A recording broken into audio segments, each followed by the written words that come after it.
አሜሪካ በኢራን የኒኩሌር ተቋማት ላይ ጥቃት ፈጸመች። ቴህራን የማያባራ መበዘዝን ይከተላታል ስትልም ዝታለች። የአሜሪካው ፕሬዝዳንት ዶናልድ ትራምፕ የአሜሪካ መከላከያ ኃይል ቅዳሜ ሌሊት ላይ በኢራን 3 የኒኩሌር ተቋማት ላይ የቦምብ ድብደባን ፈጽመዋል። አሜሪካ ቢቱ አውሮፕላኖቿን በመጠቀም ወደ መሬት ሰርስረው የሚገቡ ቦምቦችን በመጠቀም ድብደባ መፈጸሟን ገልጻለች። ፕሬዝዳንቱ ለመካከለኛው ምስራቅ ግጭት የ2 ሳምንት ጊዜ ሰጥተው የነበረ ቢሆንም ይህንን በተናገሩ በሁለተኛው ቀን ጥቃት ፈጽመዋል። ዶናልድ ትራምፕ ከጥቃቱ በኋላ በዋይት ሃውስ በሰጡት አጭር መግለጫ አስታውሱ፣ በርካታ ኢላማዎች ገና ይቀሩናል። በሁሉም መመዘኛ የዛሬው ምሽት ከባዱ እንደገና እና ደግሞ በጣም አደገኛው ነበር ብለዋል። ዲሞክራቶች የትራምፕን እርምጃ ያለ ኮንግረስ ፍቃድ የተደረገ ጣልቃ ገብነት ሲሉ አውግዘውታል። ቴህራን ቀደም ሲል አሜሪካ በሁለቱ ሀገራት ግጭት ውስጥ ጣልቃ የምትገባ ከሆነ በመካከለኛው ምስራቅ የሚገኙ የአሜሪካን ጦር ሰፈሮች ላይ ጥቃት እንደምታደርስ አስጠንቅቃለች። ኢራን የአሜሪካን ጥቃቶች ተከትሎ ማቆሚያ የሌለው መዘዝ ይከተላል ስትል ዳግም ዝታለች። ኢትዮጵያና ሶማሌላንድ ዲፕሎማሲያዊ ግንኙነታቸውን ለማጠናከር ያለሙ ውይይትን አደረጉም። የኢትዮጵያ የውጭ ጉዳይ ሚኒስቴር ጌዲዮን ጢሞቴዎስ ከሰሞኑ ለስራ ጉብኝት ኢትዮጵያ ከነበሩት የሶማሌላንድ የውጭ ጉዳይና የዓለም አቀፍ ትብብር ሚኒስቴር አብድራህማን ዳሂሪ የተመራ ልዑክ ጋር ግንኙነት አድርገው ተወያይተዋል። ሚኒስቴሩ ከሐሙስ ሰኔ 12 እስከ እሁድ ሰኔ 15 ቀን ድረስ በአዲስ አበባ የስራ ጉብኝትን አድርገዋል። የጉብኝታቸው ዓላማ በሶማሌላንድና በኢትዮጵያ መካከል ያለውን ዲፕሎማሲያዊ ግንኙነትና ስትራቴጂካዊ ትብብር ማጠናከር እንደሆነ ሶማሌላንድ አስታውቃለች። በቆይታቸውም በሁለቱ ሀገራት መካከል ያለውን አጋርነትና መልካም ግንኙነት ለማሳደግ ተወያይተዋል ተብሏል።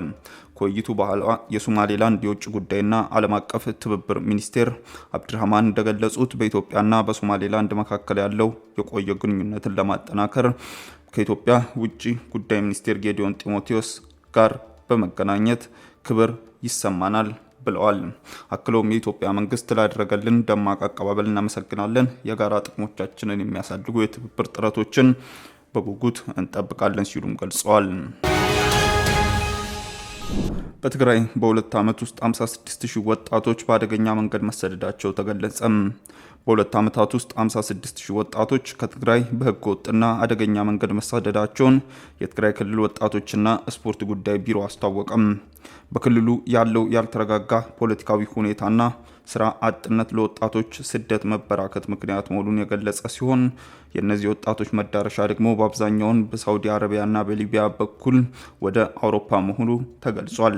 በትግራይ ወጣቶች ቢሮ ኃላፊ የሆኑት አቶ ሀዱሽ በተለያዩ ችግሮችና ስጋቶች ምክንያት በርካታ ወጣቶች በትግራይ የመኖር ፍላጎት የላቸውም ብለዋል። አቶ ሀዱሽ ከ56 ወረዳዎች የተገኘ መረጃ እንደሚያመለክተው 56000 ወጣቶች ከክልሉ ተሰደው መውጣታቸውን ዶቼ ቬሌ ዘግቧል።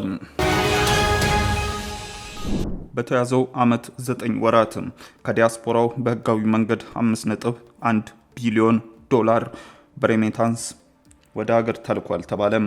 በ2017 በጀት ዓመት በ9 ወራት ዲያስፖራው በህጋዊ መንገድ ወደ ሀገር ቤት ከላከው ገንዘብ 5.1 ቢሊዮን ዶላር ተገኝቷል ሲል የኢትዮጵያ ዲያስፖራ አገልግሎት አስታውቋል። የአገልግሎቱ ፕላን ክፍል ኃላፊ ወንደሰን ተፈራም ዲያስፖራው የውጭ ምንዛሪ አካውንት እንዲከፍት መደረጉን ጠቁመው በዚህም 18889 አካውንት መክፈት ተችሏል ብለዋል።